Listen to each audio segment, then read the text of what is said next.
स्वागत है हमारे यूट्यूब चैनल में। जो आज का हमारा वीडियो है वो है कक्षा 8 के क्षेत्रमिति का अभ्यास 18 ए का टोटल सवाल। ठीक, चलिए हम अपने सवाल की तरफ चलते हैं। क्वेश्चन है, एक समलंबाकार की समांतर भुजाएं 3 सेंटीमीटर और 4 सेंटीमीटर है, इनके बीच की दूरी 3 सेंटीमीटर है।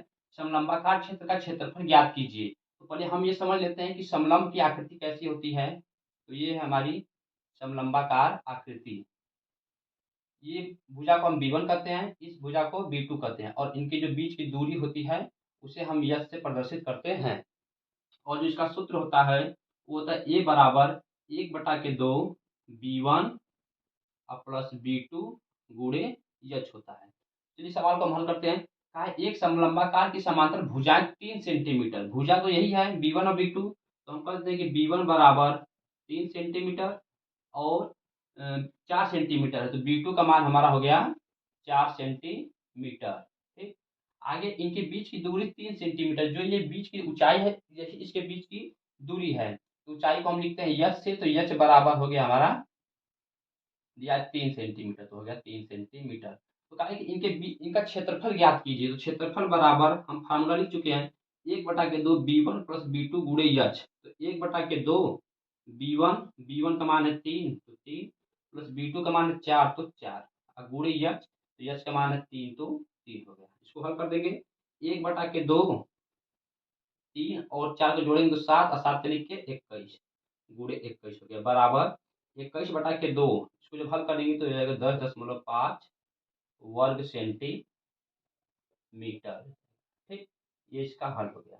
इसका जो क्षेत्रफल निकल के आया वो 10.5 वर्ग सेंटीमीटर आया। नंबर 2 पे चलते हैं। कह रहा 3 सेंटीमीटर ऊंचाई के समलंबाकार क्षेत्र का क्षेत्रफल 36 वर्ग सेंटीमीटर है। इसकी समांतर भुजाओं में से एक भुजा की लंबाई 9 सेंटीमीटर है, दूसरी समांतर भुजा की लंबाई ज्ञात कीजिए। इसमें एक भुजा दिया है और क्षेत्रफल दिया है, ऊंचाई भी दिया है, लेकिन दूसरी भुजा हमसे पूछ रहा है, तो उसके लिए क्या करेंगे, पहले जो डाटा दिया रहता है उसको लिख लेते हैं।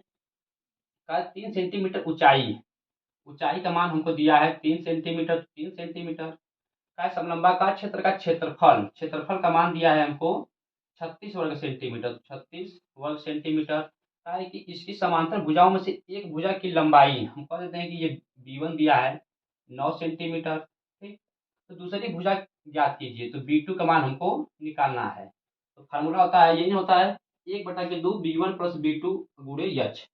तो लिख देते हैं फार्मूला, ये बराबर 1/2 B1 प्लस B2 गुणे यच। क्षेत्रफल का मान दिया है 36, तो 36 बराबर 1/2 B1, B1 का मान है हमारा 9 और प्लस B2 का मान है निकालना है, और गुणे यच है तो यच का मान दिया है 3, 3 हो गया।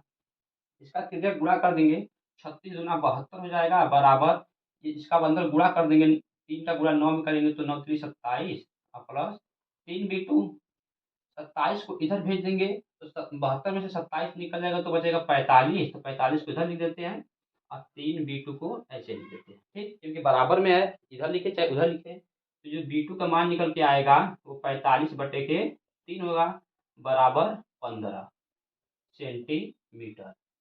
तो जो हमारी दूसरी भुजा है की जो लंबाई है वो 15 सेंटीमीटर है। क्वेश्चन नंबर 3 पे चलते हैं।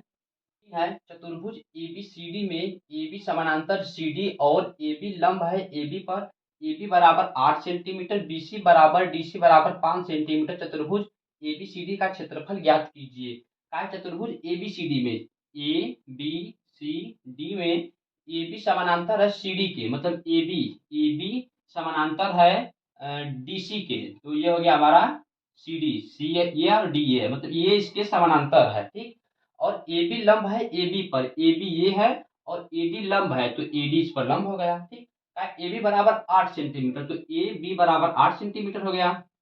फिर कहा BC बराबर DC बराबर 5 सेंटीमीटर, तो BC तो यही है, BC ये भुजा और DC ये भुजा बराबर 5 सेंटीमीटर दिया, तो 5 सेंटीमीटर हम लिख दिए हैं।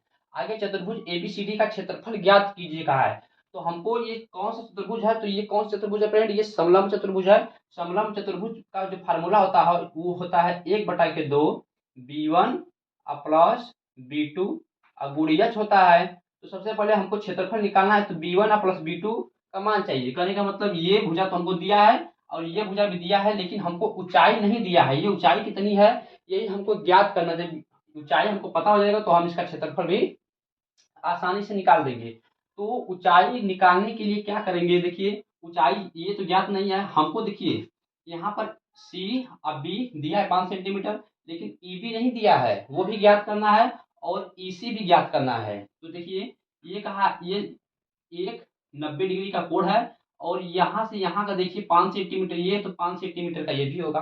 तो जब ये 5 सेंटीमीटर का हो गया, टोटल है 8, तो ये बचेगा कितना, 3 बचेगा, ये हो गया 3 सेंटीमीटर। ठीक, तो अब हमको ये ज्ञात करना है। तो ये ज्ञात करने के लिए हमको पाइथागोरस प्रमेय का सूत्र लगाना पड़ेगा। हम लिख देते हैं पाइथागोरस सूत्र का प्रयोग करने पर, पाइथागोरस सूत्र का प्रयोग करने पर एक कर्ण का स्क्वायर बराबर लंब का स्क्वायर बराबर आधार का स्क्वायर होता है। ठीक, तो कर्ण का स्क्वायर कितना दिया है, 5, 5 का स्क्वायर 25 हो जाएगा, बराबर लंब का स्क्वायर हमको निकालना है, ऐसे रहने देते हैं, इसको करते हैं लंब का स्क्वायर बराबर आधार का स्क्वायर, ये है 3, 3 का स्क्वायर 9, 9 को पक्षांतर इस साइड करेंगे तो 25 में से 9 निकल गया, बचा हमारा 16 बराबर लंब का स्क्वायर, लंब का स्क्वायर कर दिए।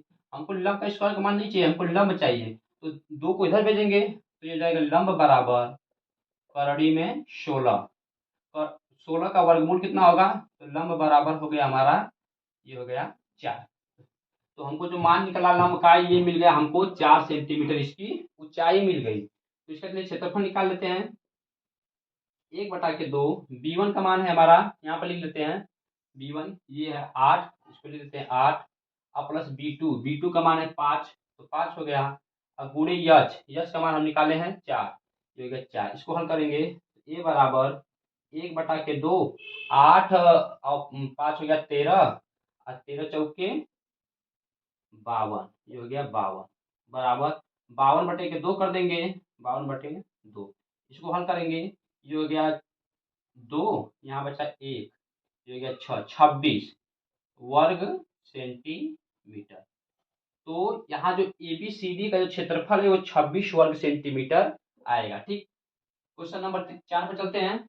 एक समलंब की समांतर भुजाएं 8 मीटर और 6 मीटर है और इसकी ऊंचाई 4 मीटर है, इस समलंब का क्षेत्रफल ज्ञात कीजिए। ये एकदम फार्मूले पर बेस्ड क्वेश्चन है। देखिए कहा है कि समांतर भुजाएं 8 सेंटीमीटर, b1 का मान मान लेते हैं 8 मीटर दिया है और b2 का मान 6 मीटर दिया है, b2 बराबर 6 मीटर आगे है, और इसकी ऊंचाई जो इसकी ऊंचाई दिया है वो 4 मीटर दिया है, और आगे समलंब का क्षेत्रफल ज्ञात कीजिए। समलंब का क्षेत्रफल हमसे पूछ रहा है, तो समलंब बराबर 1/2 b1 और प्लस b2 गुणे h होता है, तो h बराबर 1/2 b1 का मान दिया है 8 और प्लस b2 का मान दिया है 6, तो प्लस 6 हो गया, गुणे h दिया है 4, तो 4 हो गया। इसको हल करेंगे 1/2 8 और 6 हो गया 14 और गुणे 4 हो गया। इसको हल करेंगे, ये हो गया 1/2 14 चौका 56 हो गया। इसको हल करेंगे, ये हो गया, इसको काटेंगे 2, ये हो गया 8 वर्ग मीटर, मीटर में दिया है तो मीटर में होगा, सेंटीमीटर में दिया था तो सेंटीमीटर में होता है, ये हो गया 28 वर्ग सेंटीमीटर। तो ये थे फ्रेंड अच्छा 8 के क्षेत्रमिति से के अध्याय 18 एक सवाल। यदि ये वीडियो आपको पसंद आया हो तो वीडियो को लाइक एंड चैनल को सब्सक्राइब करना ना भूलें।